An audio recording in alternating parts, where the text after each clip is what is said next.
को लेकर जिसका आज शुरुआत हो गई है, जिसकी आज बेहतर शुरुआत, एक धार्मिक पर्व, एक ऐसा पर्व जिसको लेकर चाहे पूर्वी उत्तर प्रदेश की बात हो या फिर बिहार का जिक्र हो या जहां जहां पर भी इस समुदाय के, इस इलाके के लोग रहते हैं, वहां पर बड़े हर्ष के साथ ये पर्व मनाया जाता है। लेकिन इस पर्व को मनाने के पीछे वजह क्या है, ये जानना बेहद ज़रूरी है। और इसके साथ साथ ये भी जानना ज़रूरी है, इस पर्व में व्रत जो करते हैं उस व्रत की महिमा क्या है, ये भी जानना ज़रूरी है। और कितने दिनों तक ये पर्व चलता है, इस पर भी बात करेंगे। ये भी जानने का प्रयास करेंगे कि चरणबद्ध तरीके से रोज़ाना एक पहले दिन, दूसरे दिन, तीसरे दिन किस तरह से इस पर्व को मनाने का एक हमारा पुराना धार्मिक जो मान्यता है वो रही है। मेरे साथ पंडित शिवनारायण पांडे जुड़ गए हैं, उनसे बातचीत करेंगे। पंडित जी, बहुत स्वागत है आपका खबर फास्ट पर। आवाज़ सुन पा रहे हैं सर मेरी आप?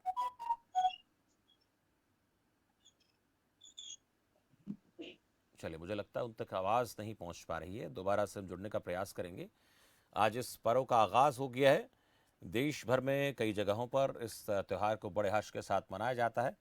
नहाए खाए के साथ इस पर्व की शुरुआत होती है और उसके बाद पहले दिन नहाए खाए, दूसरे दिन खरना होता है और उसके बाद तीसरे दिन की बात करें तो तीसरा दिन संध्या अर्घ्य होता है और चौथा दिन जो होता है वो छठ पूजा का उषा अर्घ्य के तौर पर इसकी जो समापन होने की एक स्थिति होती है, उस पर बातचीत करने के लिए मेरे साथ शिवनारायण पांडे जी जुड़ेंगे, उनसे बातचीत करेंगे। और पर्व को मनाना कैसे, महापर्व छठ की जो शुरुआत है जो हुई है, उसके लिए तैयारियां क्या क्या करनी है, मनाया क्यों जाता है, बड़ी बात ये भी है। 4 दिनों तक ये महापर्व चलेगा। इस पर्व को लेकर ऐसी मान्यता है कि ये सूर्य देव का ये पर्व है। महापर्व सूर्य उपासना का सबसे बड़ा त्यौहार जिसको माना जाता है। हिंदू पंचांग के मुताबिक कार्तिक शुक्ल षष्ठी तिथि पर छठ पर्व मनाया जाता है।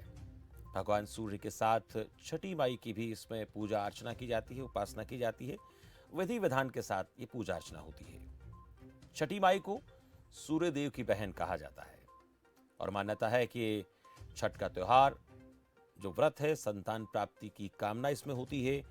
कुशलता, संतान की सुख समृद्धि की भी इसमें कामना की जाती है और संतान की दीर्घ आयु की भी कामना इस पर्व के माध्यम से की जाती है।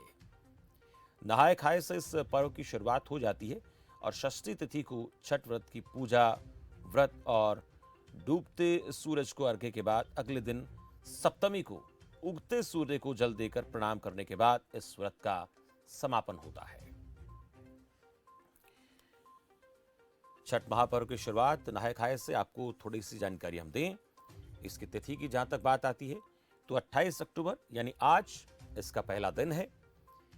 पहला दिन नहाए खाए के साथ इसकी शुरुआत और उसके बाद दूसरा दिन यानी 29 अक्टूबर 2022 जिसमें खरना और तीसरा दिन 30 अक्टूबर छठ पूजा का तीसरा दिन शाम को समय जो संध्या अर्घ्य होता है सूर्य का, और चौथा दिन छठ पूजा का जिस दिन उषा अर्घ्य होता है सुबह। छठ पूजा का अर्घ्य मुहूर्त, उसके लिए भी आपको जानकारी देंगे। चलिए, मेरे साथ इस वक्त शिवनारायण पांडे जी जुड़ चुके हैं। शिवनारायण जी, आवाज सुन पा रहे हैं आप मेरी? जी शिवनारायण जी, पहले बहुत स्वागत है आपका खबर फास्ट के इस खास कार्यक्रम में। और आपसे जानेंगे, छठ महापर्व की शुरुआत आज हो गई है, इसका आगाज हो गया है। किस तरह से ये पर्व मनाया जाना चाहिए और आज से लेकर अगले 4 दिन तक, कुल मिलाकर 4 दिन तक का पर्व है, इस पर्व का प्रोसेस आप समझाएं जिनको जानकारी नहीं है। और ये भी आप बताएं कि आज जो पहला दिन है उसमें क्या क्या तैयारियां करनी है, किस किस तरह से जो इस पर्व को मनाने वाले लोग हैं उन्हें किन बातों का ख्याल रखना चाहिए। आज सर आज तो आज आज जो है सर कि पहले तो वो उत्तर पर स्नान करेंगे पहले। उसके जी। बाद आज अच्छे से सूर्य भगवान का जल दे कर और वो आ जा कर पूजा करेंगे। माता गंगा का पूजा करेंगे पहले। वहां से कर वो घर आएंगे। उसके बाद प्रसाद बनेगा। आज का दिन कितने लोग चावल दाल का बनाते हैं। चावल दाल का आज खरना होगी उनका। आज नहाय खाए का आज पर्व है। आज 28 तारीख को। जी। इसके बाद कल दूसरे दिन वो कितने घर में चावल और दाल का प्रसाद बनती है और कितने लोग खीर बनाते हैं और लिट्टी लोग बनाते हैं, रोटी बनाते हैं, शुद्ध घी में रोटी बनती है।